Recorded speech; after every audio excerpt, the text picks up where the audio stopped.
Shalom, schoolers dimanapun Anda berada. Rindu sekali saya menyapa kembali scholars dimanapun hari ini bersama dengan keluarga atau work from home. Kenapa? Karena dari hari Jumat terakhir kita berjumpa dalam call siang ini. Saya menyapa lagi. Dan untuk minggu ini kita akan membahas tema The Power of Giving ya. Sebuah pelajaran yang sangat penuh dengan kontroversial karena menurut saya salah satu pengajaran yang menjadi perdebatan sepanjang masa, sepanjang abad, dan sepanjang gereja itu ada, yaitu tentang memberi persembahan atau korban ya. Tapi kita mungkin karena keterbatasan waktu, kita akan hanya berjumpa di Senin, Selasa, Rabu, dan Jumat. Karena Kamis kita ada ibadah kenaikan Tuhan Yesus Kristus. Nah, kenapa saya katakan bahwa pelajaran tentang memberi atau korban atau persembahan ini menjadi kontroversial? Karena sampai hari ini dengan adanya keteladanan yang salah dari hamba-hamba Tuhan mengenai keuangan segala macam yang dianggap memperkaya diri, mengintimidasi jemaat untuk memberi, sehingga itu menjadi kontroversi yang hebat ya. Tetapi kita sadar bahwa sebenarnya kalau kita nanti kita pelajari kenapa tema ini disebut The Power of Giving, karena ternyata saya percaya salah satu yang berbahaya bagi kerajaan setan adalah mengenai kesadaran umat Tuhan mengenai memberi. Kenapa saya katakan demikian? Kalau kita perhatikan, scholars, kalau kita analogikan dengan kita di seorang panglima perang, lalu negeri kita akan berperang dengan tentara musuh. Nah, pertanyaan menariknya akan muncul seperti ini. Kira-kira sebagai panglima perang, supaya kita memenangkan pertempuran dengan mudah dan cepat, yang pertama, apakah kita akan arahkan segala senjata kita untuk membunuh pemimpinnya, presidennya atau rajanya? Atau yang kedua, kita menghancurkan instalasi tempurnya. Jadi artinya apakah fokus penyerangan kita membunuh pemimpinnya atau kita menghancurkan instalasi tempurnya seperti pesawat, tank baja, lalu kapal induk musuh supaya peperangan menjadi cepat. Saudara coba pikirkan dengan sesama. Menurut hemat saya, untuk memenangkan pertempuran dengan cepat dalam peperangan, maka strategi kita yang terbaik adalah menghancurkan instalasi tempur mereka. Kenapa? Karena pengalaman dalam peperangan beberapa kali kita bisa membunuh pemimpin mereka, tetapi dengan cepat mereka meregenerasi kepemimpinan dan mengadakan perlawanan yang begitu panjang. Tetapi kalau kita hancurkan instalasi tempur mereka, pesawat tempur mereka, tank baja mereka, kapal induk mereka, sekalipun mereka mau berperang dengan instalasi yang tidak memadai, maka peperangan kita akan menangkan dengan mudah.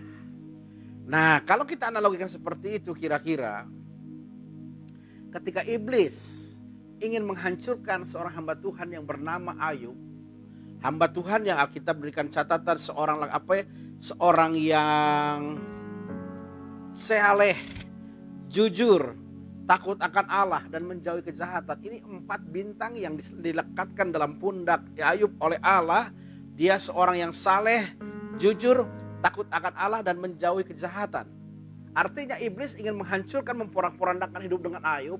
Maka pertanyaan menarik, kira-kira apa dari hidup Ayub yang akan diserang terlebih dahulu untuk memporak-porandakan pertahanan daripada Ayub? Kalau kita temukan dalam pengalaman kita, kitab Ayub pasal yang pertama, iblis tidak memulai serangannya dengan sakit penyakit dari ujung kepala sampai ujung kaki, yaitu borok-borok yang berlendir. Kenapa? Borok yang berlendir ini menyebabkan Ayub terputus hubungannya dengan orang, karena lendir akibat luka itu dianggap najis, sehingga kalau nempel orang yang tertempel akan najis. Artinya ketika dia borok-borok tidak ada memeluknya, tidak mendekapnya, tidak akan mensupportnya. Kenapa tidak mulai dengan penyakit borok-borok seperti itu? Atau kenapa tidak mulai juga dengan istrinya yang komplain, yang berkata, Ayub, masihkah engkau menyembah Tuhan Allahmu? Lebih baik kutuki Tuhan Allahmu lalu matilah kau. Kenapa juga tidak dimulai dengan pembunuhan anak-anak Ayub yang 10 orang ini? Yang menarik adalah Strategi iblis ketika dia memulai serangan kepada Ayub untuk menghancurkan iman Ayub, dia menghancurkan kambing, lembu sapi keledainya, harta kekayaannya, binatang-binatang yang dia miliki. Inilah yang memacu saya mempersiapkan materi sepanjang 1 minggu ini, The Power of Giving ini. Kenapa? Karena ternyata saya percaya di balik persembahan, di balik kuasa persembahan itu ada sesuatu yang besar dan dahsyat. Makanya oleh sebab itu tidak heran iblis tidak ingin gereja Tuhan, orang percaya mengerti tentang kuasa memberi ini di hadapan Tuhan. Kenapa iblis menghancurkan kambing, ternak, lembu, sapinya? Kita lihat ayat yang kelima, kitab Ayub pasal yang pertama. Alkitab kita bilang begini. Setiap kali apabila hari-hari pesta telah berlalu, Ayub memanggil mereka dan menguduskan mereka. Keesokan harinya pagi-pagi bangunlah Ayub lalu mempersembahkan korban bakaran sebanyak jumlah mereka sekalian, sebab pikirnya mungkin anak-anakku sudah berbuat dosa dan telah mengutuki Allah dalam hati. Demikianlah dilakukan Ayub senantiasa. Ternyata yang pertama diserang oleh iblis dalam kehidupan Ayub adalah kambing, ternak, lembu, sapinya. Kenapa? Karena dalam kita lihat dalam ayat yang kelima, ternak, lembu, sapi yang dimiliki Ayub, salah satu fungsinya dia persembahkan sebagai korban kepada Tuhan. Artinya ketika iblis memilih memprioritaskan menyerang korban bakaran, menyerang ternak, lembu, sapi Ayub, karena dia tahu ini instalasi tempur yang berbahaya bagi kerajaan setan.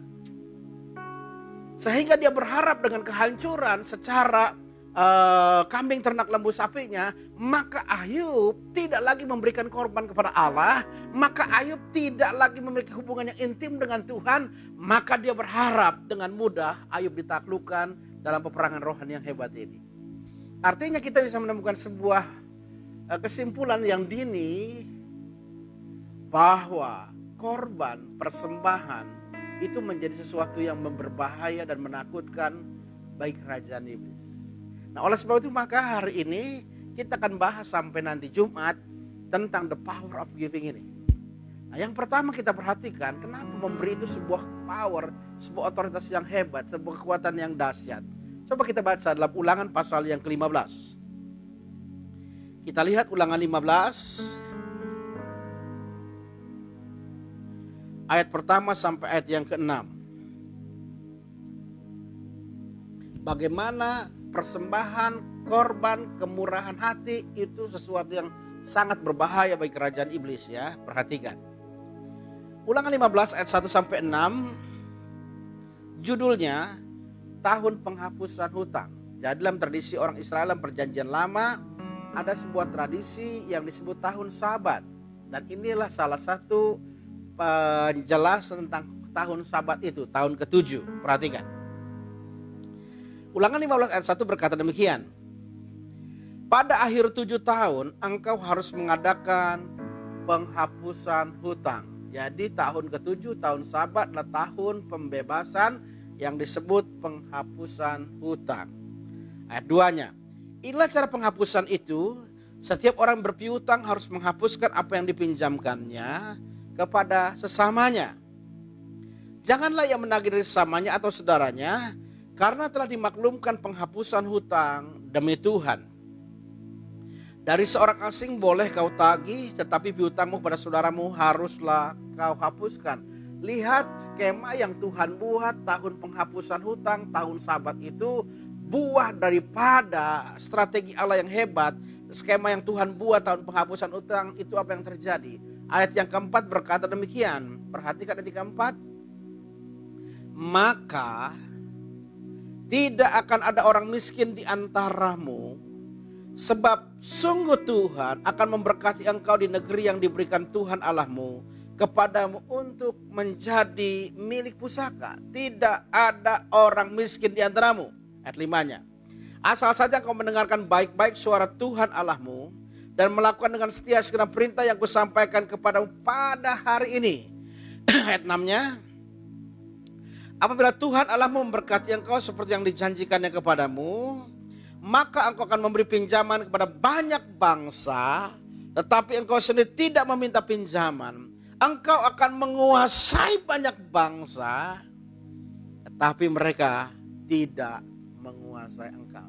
Lihat puncak daripada tahun Sabat yang Tuhan buat skema sedemikian hebatnya. Ayat yang ke-6 berkata, orang Israel, umat pilihan Allah, gereja Tuhan, orang yang percaya, memiliki otoritas. Dikatakan dalam ayat yang ke-6, engkau akan memberi pinjaman kepada banyak bangsa, tetapi engkau sendiri tidak meminta pinjaman. Engkau akan menguasai banyak bangsa, tetapi mereka tidak akan menguasai engkau. Kalau kita lihat runutannya, puncaknya di ayat yang ke-6, kita bisa mengambil sebuah kesimpulan yang luar biasa. Kemurahan hati, the power of giving, hati yang memberi ini menjadi cikal bakal, menjadikan awal menjadi gereja yang kuat, bangsa yang tangguh. Perhatikan Tuhan buat skema yang luar biasa yang namanya tahun Sabat ini. Tahun Sabat adalah tahun kelipatan 7.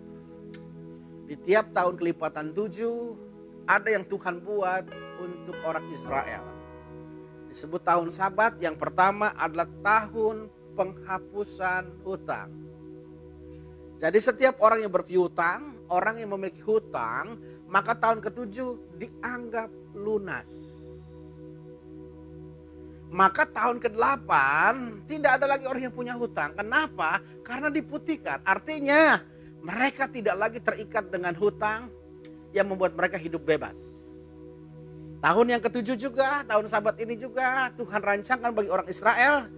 Tahun dimana kalau orang yang punya tanah, yang punya kebun, mereka tidak boleh mengolah tanah mereka, membiarkan tanah mereka menghasilkan buah menghasilkan buahnya tanpa ada jerih lelah kita, tanpa ada keringat kita di ladang kita ini. Sehingga apa yang tumbuh, apa yang berbuah dari tanah yang kita miliki, itu bukan menjadi milik kita. Untuk siapa? Kalau kita punya kebun durian, tahun ke-7, semua buah durian yang berbuah, buahnya tidak boleh diambil oleh sang pemilik. Karena dia tumbuh secara alami, tidak ada jerih lelah, tidak ada keringat dari pemiliknya. Dan apa yang terjadi, setiap buah ini akan diberikan kepada orang miskin, kepada janda-janda, kepada para pendatang. Artinya tahun ke-7 itu menjadi tahun yang dinantikan oleh banyak orang karena menjadi titik balik. Turning point. Dari orang yang miskin, dari orang yang punya hutang, menjadi orang yang merdeka. Dan Tuhan janjikan kepada orang yang memiliki tanah di tahun yang ke-6, mereka akan menghasilkan panen 3 kali lipat. Artinya tahun ke-7 sekalipun mereka tidak memanen hasil tanahnya, hasil yang ke-6 bisa mengcover. Tahun ke-6, tahun ke-7, dan tahun ke-8. Baru tahun ke-9 mereka menikmati tahun ke-8 mereka. Bayangkan Tuhan buat strategi yang hebat dan Tuhan berjanji tidak ada yang miskin. Dan akibat tidak ada yang miskin, ayat yang keempat dikatakan engkau akan menguasai banyak bangsa, tetapi mereka tidak akan menguasai engkau. Menjadi gereja atau bangsa yang berotoritas. Inilah sebabnya hal yang pertama saya mau katakan. Iblis begitu gentar kalau setiap anak Tuhan memiliki hati yang memberi kepada Tuhan. Oleh sebab itu tidak heran dalam gereja hari ini polemik besar, perdebatan panjang, saling mencaci, saling memaki mengenai persembahan ini. Itu mengkaburkan bagi jemaat untuk memahami kebenaran firman Tuhan dengan jernih. Itulah sebabnya tidak heran iblis ketika menyerang Ayub, yang pertama kali yang dia serang adalah kambing ternak lembu sapinya, yang dimana digunakan Ayub untuk dipersembahkan kepada Tuhan sebagai korban bakaran. Nah, dari mana buktinya bahwa persembahan, hati yang memberi, the heart of giving, itu menjadi cikal bakal bangsa yang tangguh, gereja yang kuat. Nah, coba kita baca di dalam 2 Tawarik pasal yang ke-9. Kita lihat ya, 2 Tawarik pasal yang ke-9 ayat yang ke-25. 2 Tawarik pasal yang ke-9 ayat yang ke-25. Perhatikan dengan seksama firman-firman yang kita dengar hari ini.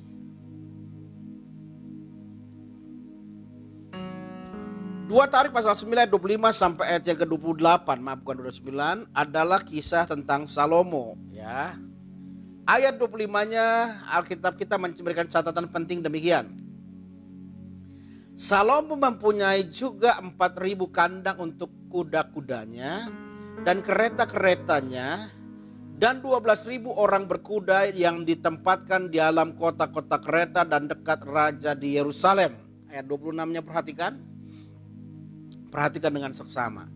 Dan Salomo memerintah atas semua raja, mulai dari sungai Efrat di daerah Mesopotamia, Irak-Iran sekarang, sampai negeri orang Filistin, sampai tapal batas Mesir. Mesir itu Afrika bagian utara. Artinya Salomo memerintah atas semua raja, mulai dari sungai Efrat sampai negeri orang Filistin, sampai ke tapal batas Mesir.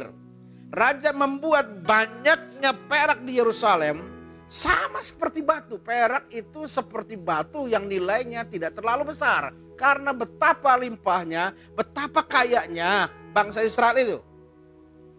Dan banyaknya pohon kayu ara sama seperti pohon ara yang tumbuh di daerah bukit. Kuda Salomo datangkan dari Mizraim dan dari segala negeri. Catatan penting diberikan Tuhan kepada kita dalam 2 Tawarikh pasal 29 ayat 26. Salomo memerintah atas orang Israel, atas semua raja dari sungai Efrat, daerah Filistin, bahkan sampai ke tapal batas daerah Mesir. Artinya Salomo punya otoritas hebat. Salomo menguasai banyak bangsa. Salomo menjalin negeri yang dihormati oleh bangsa-bangsa. Gereja yang berotoritas, saya percaya, bukan bicara masalah ukuran. Ya, karena kalau kita lihat Israel pada masa dipimpin oleh Salomo bukanlah bangsa yang besar.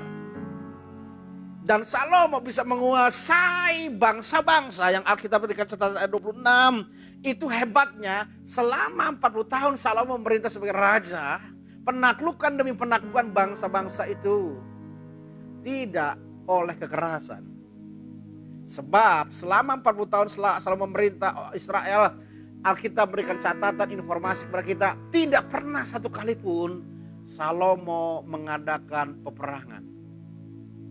Artinya bangsa-bangsa, negeri-negeri yang diduduki oleh Salomo, negeri-negeri yang dikuasai oleh Salomo, bangsa-bangsa yang tunduk pada Salomo, itu bukan karena special force-nya, bukan karena pasukannya yang hebat, tetapi mereka takluk sedemikian rupa kepada Salomo. Artinya kalau kita indikasikan bahwa Salomo adalah gereja, Salomo adalah bangsa yang kecil, Israel adalah bangsa yang kecil. Tetapi dia menguasai banyak bangsa, memiliki otoritas yang luar biasa, memiliki otoritas yang hebat.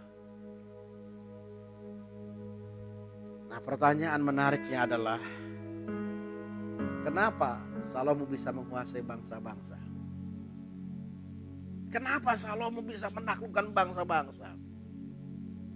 Saya percaya yang membuat takluk bangsa-bangsa kepada Salomo, salah satunya adalah hikmat yang dimiliki oleh Salomo. Ya. Salomo adalah manusia paling berhikmat, dan Alkitab berikan catatan tidak ada orang hikmatnya melebihi Salomo, baik yang sebelum maupun sesudah Salomo. Nah, pertanyaan menarik, hikmat ini adalah buah perkenanan Allah kepada Salomo. Hikmat yang Tuhan berikan kepada Salomo, sekali lagi saya katakan, buah perkenan Allah kepada seorang pribadi yang bernama Salomo. Nah, kira-kira bagaimana Salomo menjadi orang yang berhikmat sehingga Tuhan menjadi orang yang berkenan kepada Allah, sehingga Tuhan karuniakan hikmat yang luar biasa. Coba kita lihat 2 Tawarikh pasal 1 ayat yang ke-6.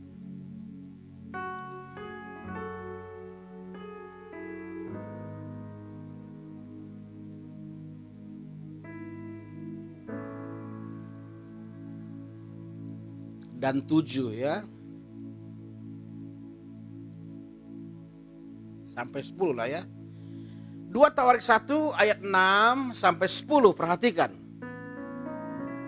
Saya bilang persembahan korban orang percaya itu menjadi senjata yang mematikan bagi iblis dan membuat mereka gentar dengan luar biasa. Dia, kenapa? Karena saya percaya ketika gereja Tuhan, orang percaya memiliki the heart of giving, hati memberi, itu menjadi kegentaran yang hebat bagi kerajaan setan, karena Tuhan memberikan otoritas yang hebat. 2 Tawarikh pasal 1 ayat mulai ayat 7-nya sampai 10, nanti ayat 6-nya kita baca terakhir. Pada malam itu juga di hari yang sama maksudnya, Allah menampakkan diri kepada Salomo dan berfirman kepadanya, mintalah apa yang hendak kuberikan kepadamu. Berkatalah Salomo kepada Allah, engkau yang telah menunjukkan kasih setiamu yang besar kepada Daud ayahku, dan telah mengangkat aku menjadi raja menggantikan dia. Maka sekarang ya Tuhan Allah, tunjukkanlah keteguhan janjimu kepada Daud ayahku. Sebab engkaulah yang telah mengangkat aku menjadi raja atas suatu bangsa yang banyaknya seperti debu tanah. Ayat 10-nya, berilah sekarang kepadaku hikmat dan pengertian, supaya aku dapat keluar dan masuk sebagai pemimpin bangsa ini. Sebab siapakah yang dapat menghakimi umatmu yang besar ini? Perhatikan saudara, saya bilang bahwa korban persembahan hati yang memberi itu senjata yang mematikan bagi kerajaan iblis. Kenapa? Karena ada otoritas dan kuasa yang hebat. Salomo bisa menguasai bangsa-bangsa pada masa dia hidup karena dia punya hikmat. Ternyata hikmatnya itu disebabkan muncul pada peristiwa apa? Kita berikan catatan pada malam hari itu juga Allah menampakkan diri kepada Salomo. Lalu yang menarik adalah biasanya kita berdoa, kitalah yang berperan aktif mengajukan proposal kepada Tuhan, mengajukan permohonan kepada Allah, apa yang kita butuhkan, apa yang kita minta. Berbeda dengan Salomo, Tuhan yang menjumpai Salomo malam hari itu, lalu Tuhan mengajukan proposal, apa yang Salomo minta, apa yang Salomo kehendaki, apa yang Salomo mau. Coba saudara bisa bayangkan kalau Tuhan bisa bertindak berkenan seperti itu, memberikan pilihan kepada kita untuk apa yang kita mau. Saya percaya ini situasi yang sangat luar biasa. Itu menunjukkan perkenan Tuhan yang hebat. Itu menunjukkan bahwa Tuhan begitu mengasihi Salomo. Kalau Salomo hari itu minta nyawa musuhnya, maka Tuhan bilang, aku akan mengambil nyawa musuhnya.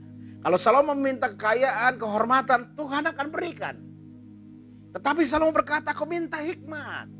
Itulah yang menyebabkan Salomo bisa mengatur negeri Israel, bangsa Israel, menaklukkan bangsa-bangsa ini.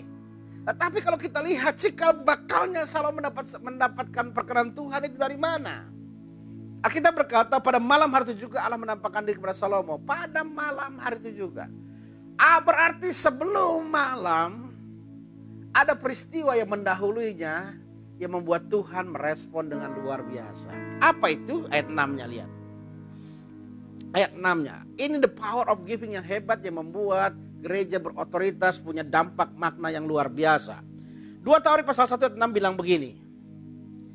Salomo mempersembahkan korban di sana di hadapan Tuhan di atas mezbah tembaga yang di depan kemah pertemuan itu. Salomo pada waktu pagi atau siangnya mempersembahkan korban bakaran di atas mezbah tembaga di depan kemah pertemuan, di halaman kemah pertemuan. Perhatikan, ia mempersembahkan 1000 korban bakaran di atasnya. 1000 korban bakaran. Ya, korban bakar buat orang Israel bukan burung tekukur. Korban bakaran minimal kambing atau domba atau lembu sapi. Saudara bisa bayangkan kalau Salomo mempersembahkan korban bakaran itu berbentuk domba, anggaplah harganya 2 juta atau 2,5 juta. Dalam waktu dengan jumlah 1000 korban bakaran, maka yang dia persembahkan kepada Tuhan sebagai korban bakaran itu 2,5 miliar atau 2 miliar, 2 atau 2,5 miliar. Coba bayangkan kalau yang dipersembahkan oleh Salomo itu seekor lembu. Lembu berapa harganya? Mungkin yang kurus 10 juta. Kalau yang gemuk-gemuk mungkin 15 juta. Sebab saya kemarin nonton di televisi, nonton di berita online, ada seorang di daerah Jawa Tengah menggunakan sapi sebagai kendaraannya, belanja ke Alfa, dan sapi itu begitu besarnya, ditawar 90 juta, ditawar 80 juta dan dia mau 90 juta. Anggaplah minim harga sapi 10 juta.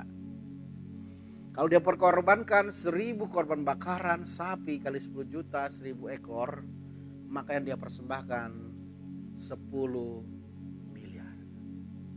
Artinya saya percaya ketika Tuhan melihat ada hati yang dibangun dalam kehidupan Salomo, hati yang memberi, the heart of giving.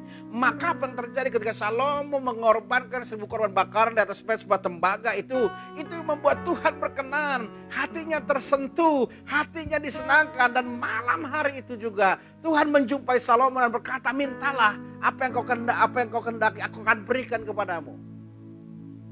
Jadi dengan kata lain, kalau kita lihat di 2 Tawarikh pasal 9 itu, Salomo bisa menguasai banyak bangsa karena Salomo adalah orang yang memiliki hikmat Tuhan. Tetapi hikmat itu dimulai dari perkenanan Tuhan karena Tuhan berkenan kepada Salomo. Dan Tuhan berkenan kepada Salomo kenapa?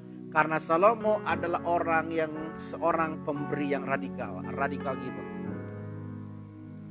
Ya, artinya hari ini kalau gereja Tuhan orang percaya memiliki hati yang memberi, maka ini menjadi sebuah kegentaran yang hebat bagi kerajaan iblis. Kenapa? Karena ada perkenan Tuhan di situ, ada otoritas ilahi yang hebat, sehingga seperti Salomo, dia menguasai banyak bangsa. Perhatikan lagi pasal 7 bagaimana kemurahan hati Salomo ya. 2 Tawarikh pasal 7.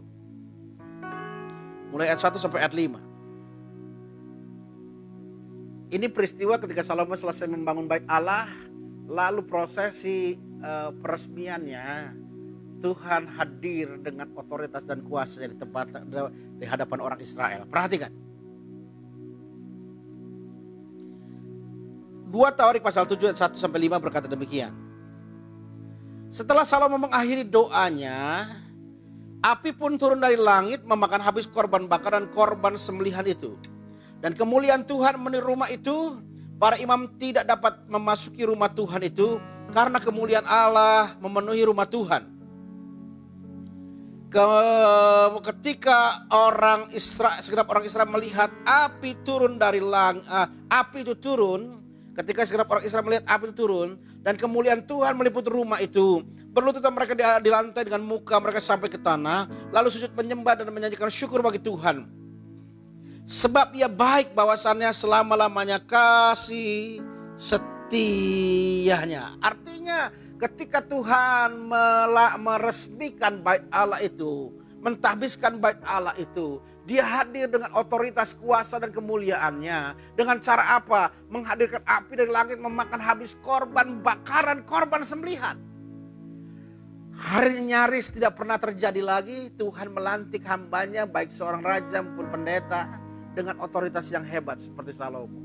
Maka saya percaya ketika itu terjadi, semua orang Israel terkagum-kagum. Mereka tunduk dan sujud. Kenapa? Mereka percaya Tuhan hadir dalam kemuliaannya. Dan mereka percaya Salomo orang yang dikenan Tuhan.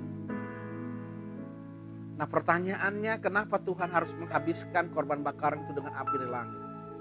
Kenapa? Tuhan harus mengirim api dari langit untuk memakan habis korban bakaran. Coba kita lihat ayat 5-nya. Ayat 5-nya perhatikan. Lompat ayat 5-nya berkata gini. Sebaik korban sembelihan Raja Salomo mempersembahkan 22.000 ekor lembu sapi dan 120.000 ekor kambing domba. Demikianlah raja dan seluruh bangsa mentahbiskan rumah Allah. Ternyata Allah menghapuskan korban bakaran dan korban sembelihan dengan api dari langit yang membuktikan perkenan Allah, otoritas ilahi dalam kehidupan Salomo itu ada. Karena sekali lagi kita menemukan sebuah kebenaran. Salomo adalah pemberi yang radikal. Dia adalah radical giver. Kenapa? Karena dia mempersembahkan korban sembelihan hanya 122.000 ekor kambing domba. 122.000 ekor kambing domba. Kalau dikali 2 juta harganya, maka total 122.000 ekor kambing domba itu cuma 240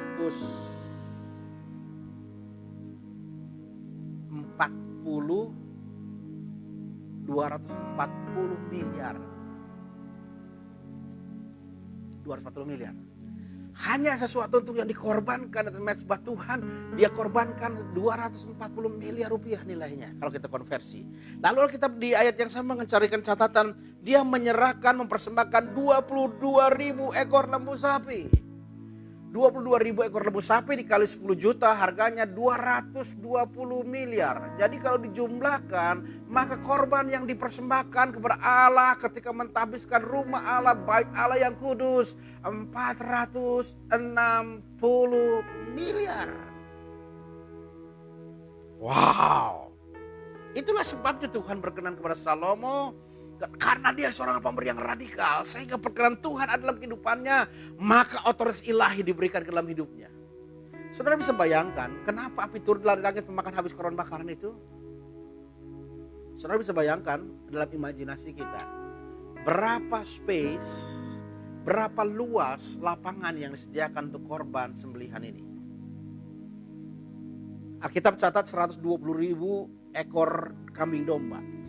Kalau dimensi domba itu 1 meter, lalu ditaruh sebelahnya, anggaplah 1 meter 1 meter. Maka lapangan bola ukuran 100 kali 100 meter, 1 hektar itu, maka 1 meter ke depan, 1 meter ke samping. Maka perlu satu lapangan bola itu 100 ke samping, 100 ke belakang. Berarti 10.000 ekor kambing domba. Jadi satu lapangan bola bisa menampung 10.000 ekor lembu kambing domba.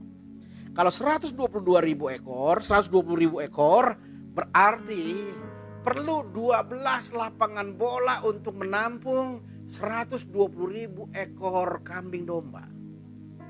Lalu 20 dikatakan dalam ayat yang kelima 22.000 ekor lembu sapi. Kalau lembu itu panjangnya 2 meter, lebarnya 1 meter, maka lapangan bola bisa menampung ke sini 100, ke sini 50. Berarti satu lapangan bola 5.000 ekor. Kalau 22.000 berarti 4,5 lapangan bola. Tadi 12 lapangan bola, ini 4,5, berarti 16,5 lapangan bola. Saudara bisa bayangkan, kambing lembu sapi yang dipersembahkan itu memerlukan lapangan yang luas 16,5 hektar. Saudara bisa bayangkan radikalnya Salomo memberikan persembahan yang hebat dan luar biasa. Itulah yang membuat Tuhan berkenan dalam kehidupannya. Hari ini kita menemukan sebuah kebenaran yang pertama. Kenapa iblis menyerang bagian keuangan, bagian kambing dombanya Ayub? Karena dia mau memutuskan menghancurkan instalasi tempur yang mematikan bagi iblis, yaitu korban dan persembahan. Kebenaran yang pertama kita menemukan yang sangat penting hari ini. Persembahan kita membuat Tuhan berkenan, dan perkenan Tuhan membuat Tuhan memberikan otoritas dalam kehidupan kita. Hari ini saudara-saudara yang terkasih, hal yang pertama kita temukan tentang the power of giving hari ini, yang pertama adalah bahwa persembahan korban hati yang memberi itu membuat gereja menjadi kuat, orang Kristen menjadi berotoritas. Oleh sebab itu hari ini jangan gentar. Seharusnya iblis menjadi gentar, bukan kita yang gentar dengan hati yang memberi korban yang kita persembahkan kepada Allah. Karena ada perkenan Tuhan di sana dan ada otoritas ilahi ketika kita memberi korban kepada Allah. Amin buat Tuhan. Mari kita tundukkan kepala. Bapa yang baik, kami bersyukur Engkau mengajar sebuah kebenaran hari ini yang begitu kuat dan teguh, bahwa persembahan korban kami adalah membuat Tuhan berkenan terhadap hidup kami, dan perkenan Tuhan akan disertai dengan otoritas dalam kehidupan kami. Salomo adalah pemberi yang radikal. Dia persembahkan 1.000 korban bakaran, lalu Tuhan pada malam harinya menjumpai dia. Dan dia persembahkan 22.000 ekor lembu sapi, 120.000 ekor kambing domba. Dipersembahkan sebagai korban bakaran ketika mereka mentahbiskan bait Allah. Ada korban yang sempurna. Kalau dikonversi dengan nilai rupiah 460 miliar, 0,5 triliun diberikan kepada Tuhan hanya untuk pemborosan korban yang setelah terbakar maka tidak ada sisanya lagi. Hari ini kami percaya ketika gereja Tuhan, orang percaya membangun hidup kudus, membangun hati yang memberi, maka mereka sedang mengerjakan sebuah puzzle yang hebat, memiliki gereja yang berotoritas, yang memiliki kuasa di tengah-tengah dunia ini. Terima kasih buat firman yang kami dengar, yang kami pelajari hari ini. Kiranya memerdekakan dan meneguhkan serta menguatkan kami semua. Hanya di dalam nama Tuhan Yesus Kristus, biarlah Roh Kudus terus menggemakan firman dalam kehidupan kami. Haleluya. Amin. Amin, amin. Jangan lupa nanti malam kita akan berjumpa dengan Call Malam bersama dengan siapa ya? Pak Max ya. Solusi dalam kesulitan. Dia akan bicara tentang tema solusi dalam kesulitan. Jadi hari ini kita akan diberkati bagaimana menemukan solusi di dalam kesulitan kita. Tuhan memberkati.